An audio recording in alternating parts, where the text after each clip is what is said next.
প্রতিটা মানুষ আমরা মৃত্যুর ঠিক আগ মুহূর্তে যদি চিন্তা করার সুযোগ পাই, তাহলে প্রত্যেকের চিন্তা আসবে যে আমার জীবনে কি কি করার সুযোগ ছিল অথচ আমি করিনি।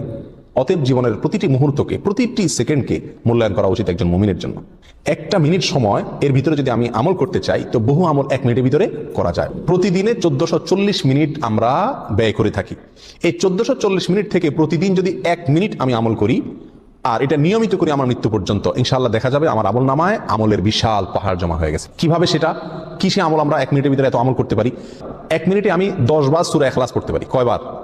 10 বার। পড়ে দেখেন, 1 মিনিটে 10 বার পড়া যায়।